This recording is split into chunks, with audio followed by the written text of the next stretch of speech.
ನಮಸ್ಕಾರ ವೀಕ್ಷಕರೇ, ಇವತ್ತು ನಾನು ಬ್ರೇಕ್ಫಾಸ್ಟ್ ರೆಸಿಪಿಯನ್ನು ತೋರಿಸ್ಕೊಡ್ತಾ ಇದ್ದೀನಿ.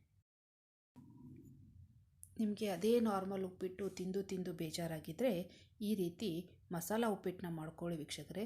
ತುಂಬ ರುಚಿಯಾಗೂ ಇರುತ್ತೆ ಮತ್ತು ಹೆಲ್ದಿಯಾಗೂ ಇರುತ್ತೆ. ಇದರಲ್ಲಿ ಎಲ್ಲ ಥರದ ತರಕಾರಿಗಳನ್ನು ಹಾಕಿರ್ತೀವಲ್ವ, ಸೊ ಇದು ಅದಕ್ಕೆ ತುಂಬ ಹೆಲ್ದಿಯಾಗೂ ಇರುತ್ತೆ. ಸೊ ಬನ್ನಿ, ಹಾಗಾದರೆ ಮಸಾಲ ಉಪ್ಪಿಟ್ಟನ್ನ ಹೇಗೆ ಮಾಡೋದು ಅಂತ ನೋಡೋಣ. ಅದಕ್ಕಿಂತ ಮುಂಚೆ ನಮ್ಮ ಚಾನಲನ್ನು ಸಬ್ಸ್ಕ್ರೈಬ್ ಮಾಡೋದನ್ನು ಮರಿಬೇಡಿ. ನಿಮ್ಮೆಲ್ಲರಿಗೂ ನಮ್ಮ ಚಾನಲ್ಗೆ ಸುಸ್ವಾಗತ. ಮೊದಲಿಗೆ ನಾವು ರವೆನ ಹುರ್ಕೋಬೇಕು. ಅದಕ್ಕೆ ನಾನು ಇಲ್ಲಿ 2 ಕಪ್ನಷ್ಟು ಕೇಸರಿ ರವೆ ಅಥವಾ ಬನ್ಸಿ ರವೆನ ನಾನು ತೊಗೊಂಡಿದ್ದೀನಿ. ಈಗ ನಾವು ಇದನ್ನು ಚೆನ್ನಾಗಿ ಹುರ್ಕೋಬೇಕು. ಇದರದ್ದು ಕಲರು ಚೇಂಜ್ ಆಗುತ್ತೆ, ಸ್ವಲ್ಪ ಗೋಲ್ಡನ್ ಬ್ರೌನ್ ಬರುತ್ತೆ ಮತ್ತು ಅದರದ್ದು ಸುವಾಸನೆಯೂ ಬರುತ್ತೆ. ಅಲ್ಲಿವರೆಗೂ ನಾವು ಇದನ್ನು ಹುರ್ಕೋಬೇಕು. ನೀವು ಬೇಕಾದರೆ ಇದನ್ನು ಹುರಿಯುವಾಗ ಒಂದು ಅರ್ಧ ಚಮಚದಷ್ಟು ಎಣ್ಣೆನ ಬಳಸ್ಬೋದು, ಆದರೆ ನಾನಿಲ್ಲಿ ಹಾಕ್ತಾ ಇಲ್ಲ. ಸೊ ಹಾಗೇ ನಾವು ಹುರ್ಕೋತಾ ಇದ್ದೀನಿ. ನೋಡಿ, ಈಗ ಕಲರ್ ಚೇಂಜ್ ಆಗ್ತಾ ಇದೆ. ಸೊ ಇದು ಆಗಿದೆ. ಈಗ ನೋಡಿ, ಕಲರು ಚೇಂಜ್ ಆಗಿದೆ ಇದರದ್ದು. ಸೊ ಸ್ವಲ್ಪ ಗೋಲ್ಡನ್ ಬ್ರೌನ್ ಬಂದಿದೆ. ಸೊ ಇಷ್ಟಾದರೆ ಸಾಕು. ಈಗ ನಾವು ಗ್ಯಾಸ್ನ ಆಫ್ ಮಾಡ್ಕೊಳ್ಳೋಣ. ಹಾಗೆ ಇದನ್ನು ಒಂದು ತಟ್ಟೆಗೆ ನಾವು ಹಾಕ್ಕೊಳ್ಳೋಣ. ಈಗ ತಟ್ಟೆಗೆ ಟ್ರಾನ್ಸ್ಫರ್ ಮಾಡ್ಕೊಂಡಿದ್ದಾಗಿದೆ. ಈಗ ಇದನ್ನು ಸೈಡ್ಗೆ ಎತ್ತಿಟ್ಕೊಳ್ಳೋಣ. ಈಗ ಒಲೆ ಮೇಲೆ ಒಂದು ಪಾತ್ರೆನ ಇಡೋಣ. ಅದಕ್ಕೆ ನಾನಿಲ್ಲಿ 3 ಟೇಬಲ್ ಸ್ಪೂನಷ್ಟು ಎಣ್ಣೆನ ಹಾಕ್ಕೋತಾ ಇದ್ದೀನಿ. ಈಗ ಎಣ್ಣೆ ಹಾಕ್ಕೊಂಡಿದ್ದಾಗಿದೆ.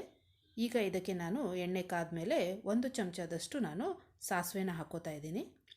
ಸಾಸಿವೆ ಚಟಪಟ ಅನ್ನೋವರೆಗೂ ಅದನ್ನು ಫ್ರೈ ಮಾಡ್ಕೋಬೇಕು. ನೋಡಿ, ಚಟಪಟ ಅಂತಿದೆ. ಈಗ ನಾನು ಇದಕ್ಕೆ ಒಂದು ಅರ್ಧ ಚಮಚದಷ್ಟು ಜೀರಿಗೆನ ಹಾಕ್ಕೋತಾ ಇದ್ದೀನಿ. ಜೀರಿಗೆ ಆದಮೇಲೆ ಇದಕ್ಕೆ ನಾನು 1 ಚಮಚದಷ್ಟು ಉದ್ದಿನಬೇಳೆನ ಹಾಕ್ಕೋತಾ ಇದ್ದೀನಿ. ಉದ್ದಿನಬೇಳೆನ ಸ್ವಲ್ಪ ಕಂದು ಬಣ್ಣ ಬರೋವರೆಗೂ ನಾವು ಅದನ್ನು ಫ್ರೈ ಮಾಡ್ಕೋಬೇಕಾಗತ್ತೆ.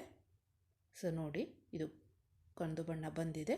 ಇಷ್ಟಾದರೆ ಸಾಕು. ಈಗ ನಾನಿಲ್ಲಿ ಸ್ವಲ್ಪ ಕರಿಬೇವಿನ ಸೊಪ್ಪನ್ನ ಹಾಕ್ಕೋತಾ ಇದ್ದೀನಿ. ಇದಾದಮೇಲೆ 1 ಟೇಬಲ್ ಸ್ಪೂನಷ್ಟು ಸಣ್ಣಗೆ ಹೆಚ್ಚಿರುವಂಥ ಹಸಿ ಶುಂಠಿ ಹಾಕ್ಕೋತಾ ಇದ್ದೀನಿ. ಇದನ್ನು ಸಹ ನಾವು ಸ್ವಲ್ಪ ಕಂದು ಬಣ್ಣ ಬರುವವರೆಗೂ ನಾವು ಹುರ್ಕೋಬೇಕಾಗತ್ತೆ. ನೋಡಿ, ಈಗ ಹುರ್ಕೊಂಡಿದ್ದಾಗಿದೆ. ಈಗ ನಾನು ಇದಕ್ಕೆ 1/8 ಸ್ಪೂನಷ್ಟು ಅರಿಶಿನ ಪುಡಿನ ಹಾಕ್ಕೋತಾ ಇದ್ದೀನಿ.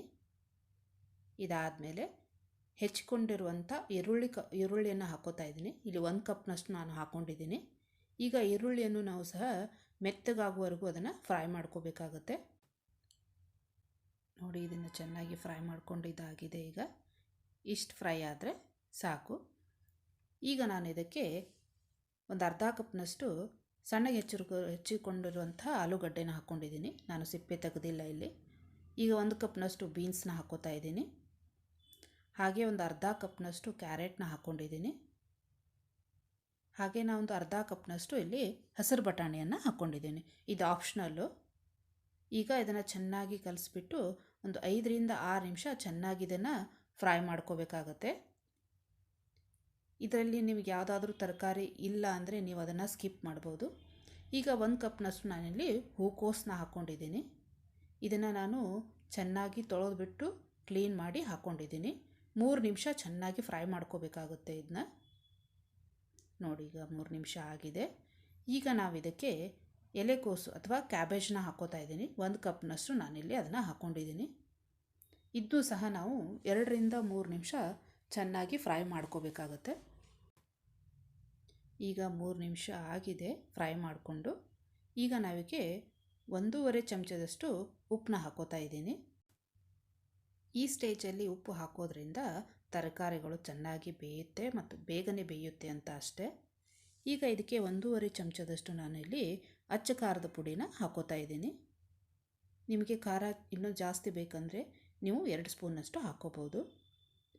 ಈಗ ನಾನಿಲ್ಲಿ ಒಂದು ಅರ್ಧ ಚಮಚದಷ್ಟು ಧನಿಯಾ ಪುಡಿನ ಹಾಕ್ಕೊಂಡಿದ್ದೀನಿ.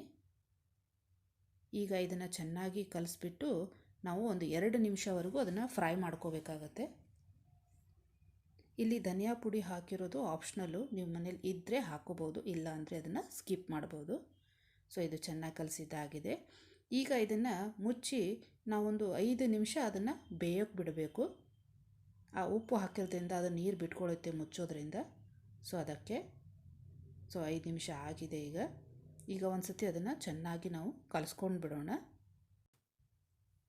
ಈಗ ಇದನ್ನು ಚೆನ್ನಾಗಿ ಕಲಸಿದ್ದಾಗಿದೆ. ಈಗ ನಾವಿದಕ್ಕೆ ಒಂದು ಅರ್ಧ ಕಪ್ನಷ್ಟು ಸಣ್ಣಗೆ ಹೆಚ್ಚಿರುವಂಥ ಟೊಮೆಟೊನ ಹಾಕೋತಾ ಇದ್ದೀನಿ. ಇದನ್ನು ಕೂಡ ಚೆನ್ನಾಗಿ ಕಲಸಿ ಒಂದು 3 ನಿಮಿಷ ಫ್ರೈ ಮಾಡ್ಕೋಬೇಕಾಗುತ್ತೆ. ಟೊಮೆಟೊ ಬೇಗನೆ ಬೇಯೋದ್ರಿಂದ ಹೆಚ್ಚೇನು ಫ್ರೈ ಮಾಡ್ಕೊಳ್ಳೋ ಅವಶ್ಯಕತೆ ಇಲ್ಲ. ಸೊ 3 ನಿಮಿಷ ನಾವು ಫ್ರೈ ಮಾಡಿಕೊಂಡ್ರೆ ಸಾಕು. ಸೊ ಇದಾಗಿದೆ ಈಗ ನಾವು ಇದಕ್ಕೆ ತರಕಾರಿ ಬೇಯಬೇಕಲ್ವ, ಅದಕ್ಕೆ ನಾನಿಲ್ಲಿ 1 ಕಪ್ನಷ್ಟು ನಾನು ನೀರನ್ನು ಹಾಕೋತಾ ಇದ್ದೀನಿ. ಈಗ ನಾವು ಇದನ್ನು ಚೆನ್ನಾಗಿ ಕಲಿಸ್ಕೊಳ್ಳೋಣ.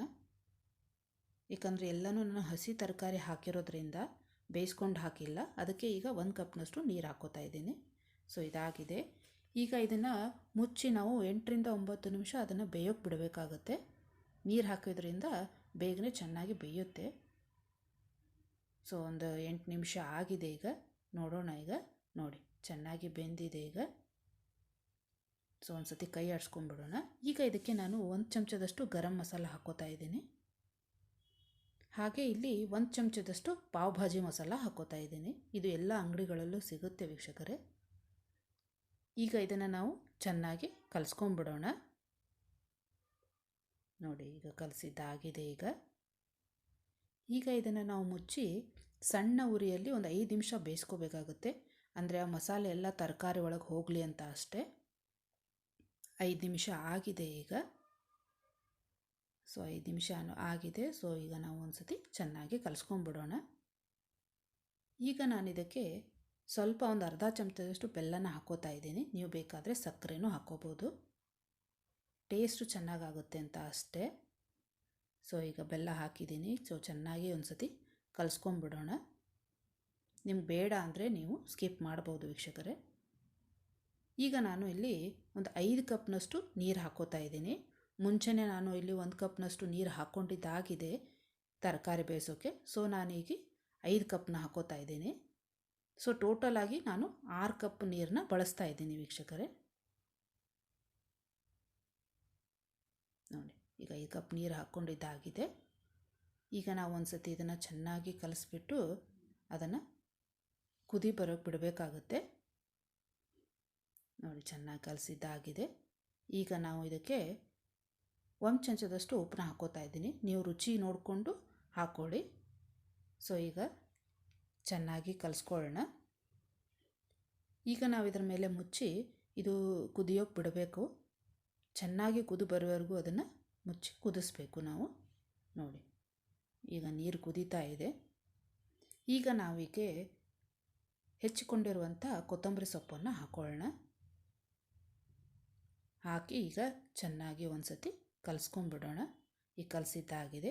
ಈಗ ನಾವು ಮುಂಚೆನೇ ಹುರಿದಿಟ್ಕೊಂಡಿರ್ತೀವಲ್ವ ರವಾನ, ಆ ರವೆನ ಹಾಕೋಬೇಕೀಗ. ಈಗ ರವೆನ ಹಾಕ್ಕೊಂಡಿದ್ದಾಗಿದೆ. ಈಗ ಚೆನ್ನಾಗಿ ಕಲಿಸ್ಕೊಳ್ಳೋಣ. ಚೆನ್ನಾಗಿ ಕಲಿಸ್ಕೊಂಡಿದ್ದಾಗಿದೆ. ನೀವು ಕೇಸರಿ ರವೆ ಅಥವಾ ಬನ್ಸಿ ರವೆ ಉಪಯೋಗಿಸಿದ್ರೆ ಒಮ್ಮೆಲೆ ರವೆ ಹಾಕಿಬಿಟ್ಟು ಆಮೇಲೆ ಕಲಸಿದ್ರೆ ನಡೆಯುತ್ತೆ. ಆದರೆ ಈ ಉಪ್ಪಿಟ್ಟಿನ ರವೆ ಬರುತ್ತಲ್ಲ ಬೇರೆದು, ಅದನ್ನು ಹಾಕಿದರೆ ಅದನ್ನು ಹಾಕ್ತಾನೆ ಕಲಿಸ್ಬೇಕು ವೀಕ್ಷಕರೇ, ಇಲ್ಲಾಂದರೆ ಗಂಟಾಗ್ಬಿಡುತ್ತೆ. ಈಗ ಕಲಸಿದ್ದಾಗಿದೆ. ಈಗ ಇದನ್ನು ಒಂದು 5 ನಿಮಿಷ ನಾವು ಮುಚ್ಚಿ ಬೇಯೋಕ್ಕೆ ಬಿಡೋಣ. 5 ನಿಮಿಷ ಆಗಿದೆ. ಈಗ ಒಂದು ಸತಿ ಇದನ್ನು ಚೆನ್ನಾಗಿ ಕಲಿಸ್ಕೊಂಡ್ಬಿಡೋಣ. ನೋಡಿ ಚೆನ್ನಾಗಿ ಕಲಸಿದ್ದಾಗಿದೆ.